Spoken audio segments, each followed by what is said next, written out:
Okay, now I will keep continue your social class, right? Here you will find out the lesson 15 our national symbols. ठीक है, national symbols का मतलब होता है हमारे राष्ट्रीय चिन्ह। India is vast country, India हमारी बहुत एक विशाल कंट्री है। The people of India follow different religion. ठीक है, यहाँ पे भिन्न भिन्न तरह के धर्म, कल्चर, संस्कृति, स्पीक्स डिफरेंट लैंग्वेजेज, अलग अलग तरह की लैंग्वेजेज बोली जाती है। डिस्पाइट सो मेनी डाइवर्सिटीज़, ठीक है, इतनी विभिन्नताओं के बावजूद we Indians proud of our nation. ठीक है, हम भारतीय हैं, अपने राष्ट्र को काफ़ी प्राउड करते हैं, गर्व करते हैं। There is unity in the diversity. ठीक है, यहाँ पर इस विभिन्नताओं में भी एकता है। We all Indians love our country, और हम भारतीय इसकी, अपने देश की, हम देश को बहुत प्यार करते हैं। Country is the first to all of us, और देश भी हमारे लिए सबसे पहले होना चाहिए। National symbols unite the people. ठीक है, ये जो राष्ट्रीय चिन्ह होते हैं वो पूरे सभी लोगों को एक सूत्र में बांधे हुआ है। ठीक है, our country India is in an independent country, और हमारा देश जो है भारत, वो एक क्या है, इंडिपेंडेंट कंट्री है। ठीक है, इंडिपेंडेंट कंट्री का मतलब होता है आत्मनिर्भर, है ना, स्वतंत्र देश है। We have our national flag, हमारे पास हमारा खुद का राष्ट्रीय ध्वज है। नेशनल एंथम, राष्ट्रीय गान है। नेशनल एम्ब्लेम, ठीक है, राष्ट्रीय चिन्ह है। नेशनल एनिमल, राष्ट्रीय पशु है। नेशनल बर्ड, राष्ट्रीय पक्षी है। नेशनल फ्लावर, और राष्ट्रीय फूल भी है। ठीक है, ये देखिए डिफरेंट टाइप ऑफ हमारा पूरा ये है नक्शा। ये हमारा कमल का फूल, मोर और टाइगर, और ये हमारा राष्ट्रीय ध्वज। ठीक है बच्चों, नेशनल फ्लैग के बारे में अगर हम बातें करते हैं, it is an rectangular shape, try colour.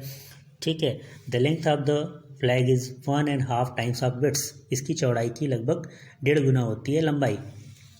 It has 3 horizontal bands of equal, और इसकी जो पट्टियाँ होती हैं वो लगभग बराबर बराबर शेप में होती है। वाइट सैफ्रॉन सबसे ऊपर होता है। ठीक है, वाइट मिडिल में होता है, और नीचे ग्रीन कलर का होता है। मिडिल में जो वाइट बैंड होती है, ठीक है, उसमें एक नेवी ब्लू कलर का व्हील होता है, पहिया जिसे बोलते हैं, जिसे हम which is known as the Ashoka Chakra. ठीक है, ये अशोक चक्र से लिया गया है, इसलिए ये जो है नेवी ब्लू व्हील कलर का होता है। और इसमें 24 स्पोक्स, 24 तीलियाँ होती हैं, जिसका मतलब होता है कि हम 24 घंटे काम करते हैं, कभी सोते नहीं हैं। ठीक है, मतलब दिन में हमारे 24 घंटे होते हैं।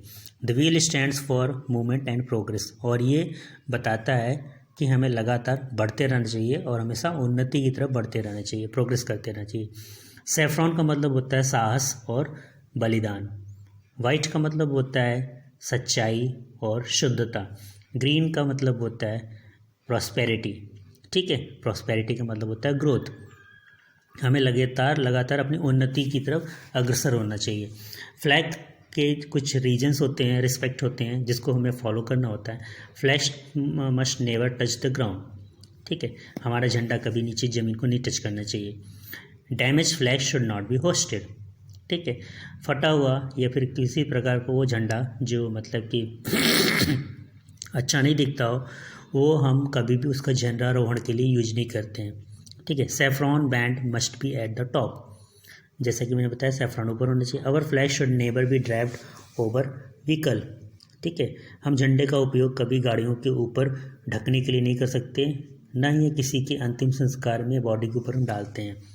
ठीक है, ना ही, और जो हम इस तरह का अगर कोई करते हैं तो ये हमारा सिर्फ जहाँ पे यूज किया जाता है वो सिर्फ स्टेट के लिए होता है, मिलिट्री के लिए होता है, सेंट्रल के लिए होता है, और पार्लियामेंट्री फ्यूनरल के लिए होता है। ठीक है, इसका मतलब जैसे कोई शहीद होता है उनके ऊपर यूज किया जा सकता है, न कि आम नागरिक के ऊपर। Flag should not be printed on napkin. ठीक है, और फ्लैग जो है हम कभी भी अपने राष्ट्रीय झंडे को प्रिंट हम नैपकिन पे करते हैं। ठीक है, नैपकिन का मतलब आप समझते ही होंगे, है ना। नैपकिन जो हमारे टिश्यू पेपर बोल लो, या फिर हमारे जो छोटा सा जो क्लॉथ होता है रुमाल की तरह, that is called napkin. You will find out in the hotel. Scarf जो होता है, स्कार्फ, ठीक है, हम मफलर स्कार्फ में भी नहीं यूज कर सकते, ना ही कुशन घरों में रखे जाने वाले या फिर सोफे पे रखे जाने वाले कुशन पे हम यूज कर सकते हैं। ठीक है।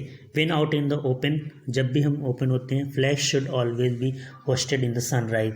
हम जब सनराइज होता है, सूर्योदय होता है, तभी हम फ्लैग होस्ट करना चाहिए और सनसेट के समय इसे नीचे कर देना चाहिए। Flag when carried in a parade should always be in the front and in the centre. ठीक है।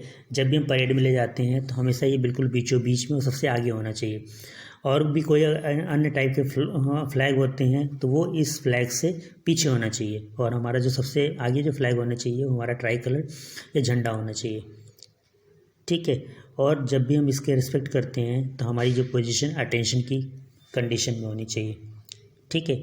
और सल्यूट करते हुए। नेक्स्ट है, no other flag should never ever be placed higher than the national flag. जैसा कि बताया, कोई और फ्लैग अगर हो तो इसको उस फ्लैग को हमेशा इस फ्लैग से नीचे रखेंगे। नेक्स्ट नेशनल एंथम की बातें करेंगे तो हमारा जो राष्ट्रीय गान है वो जन गण मन है। इसको लिखा है रविन्द्रनाथ टैगोर ने। वो हमारे बहुत ही महान कवि थे और लेखक भी थे। ठीक है। उन्होंने इसके लिए लिटरेचर में नोबेल प्राइज़ का अवार्ड भी मिला। We must respect our national anthem. हमें अपने राष्ट्रीय गान को रिस्पेक्ट करना चाहिए। Always stand at attention while singing this song when we hear. ठीक है। जब हम गाते हैं तो हमेशा अटेंशन की पोजीशन पे होनी चाहिए, और हमें जब भी कभी सुनाई पड़े जब भी हम इसे गाते हैं तो इसको क्या करना चाहिए, 52 सेकेंड्स में कंप्लीट करना चाहिए। हाँ, जैसा कि मैंने कह रहा था कि जैसे कि अगर हम जब भी हम सुनते हैं तो हमारी पोजीशन हमेशा खड़े होने की होनी चाहिए और खड़े हो जाना चाहिए। ठीक है। और हम चल रहे हैं तो कहीं रुक जाना चाहिए। हमारा जो नेशनल सॉन्ग है वंदे मातरम है, और ये लिखा है बंकिम चंद्र चटर्जी ने। लास्ट पेज पे आएंगे, नेशनल एम्ब्लेम राष्ट्रीय चिन्ह के बारे में। तो ये हमारे देश का जो लिया गया अशोक पिलर सारनाथ से लिया गया है। इसमें 3 लाइन्स हैं। ठीक है। चौथा लाइन पीछे है जो कि दिखता नहीं है, और लाइन के जो नीचे जो बना हुआ है वो धर्म चक्र कहलाता है। ठीक है। जहाँ पर एक बुल का फिगर है और लेफ्ट हैंड साइड पे एक हॉर्स का फिगर है। उसके नीचे सत्यमेव जयते लिखा होता है। ठीक है। इंस्क्राइब्ड का मतलब होता है उत्प्रेरित किया हुआ। इसका मतलब होता है हमेशा सच की जीत होती है। सत्यमेव जयते का मतलब होता है सच की जीत होती है। National emblem is found in the coins. हम ये जो राष्ट्रीय चिन्ह होते हैं कहाँ कहाँ में मिल सकता है, सिक्कों पे, टिकट्स पे, करेंसी नोट्स पे, डाक टिकट पे, गवर्नमेंट की जो ऑफिस डॉक्यूमेंट्स है उस पर, और हम किसी पब्लिकेशन के यूज करते हैं वहाँ पर भी हमारी ये नेशनल एम्ब्लेम देखने को मिल सकते हैं। हमारा नेशनल फ्लावर कमल है, नेशनल बर्ड पिकॉक है, टाइगर हमारा नेशनल एनिमल है, और हमारा मैंगो जो है नेशनल फ्रूट है। ठीक है। यहाँ पे देखोगे राष्ट्रीय ट्री जो है बनियान, मैंगो, पिकॉक, ये सब हमारे राष्ट्रीय हैं। ठीक है। टाइगर जैसा कि मैंने बताया। गंगा हमारी नेशनल रिवर कहलाती है, और जो हॉकी है हमारा नेशनल स्पोर्ट्स गेम कहलाता है। ये मैंने आपको टिक कर रखा हुआ है ऑप्शंस के अंतर्गत। नेक्स्ट अगर हम बातें करते हैं क्वेश्चन आंसर्स को, दैट इज़ सॉल्व। इसकी पिक्स मैं आपको भेज दूंगा, आप लोग सॉल्व कर लेना। That is your homework and exercise. ठीक है। ये मैंने 4 लिखा हुआ है, ध्यान दीजिएगा। बाकी सेकंड में 3 ऑप्शंस है, तो मैंने इसमें यहाँ पे 2A, 2B और 2C कर रखा हुआ है। ठीक है। और यहाँ जो मीनिंग है, इसकी मीनिंग है व्हील का मतलब होता है जहाँ पे 24 स्पोक्स बने होते हैं। इसका मतलब होता है 24 आवर्स और day. Thank you so much. Have a nice day to all of you. Take care.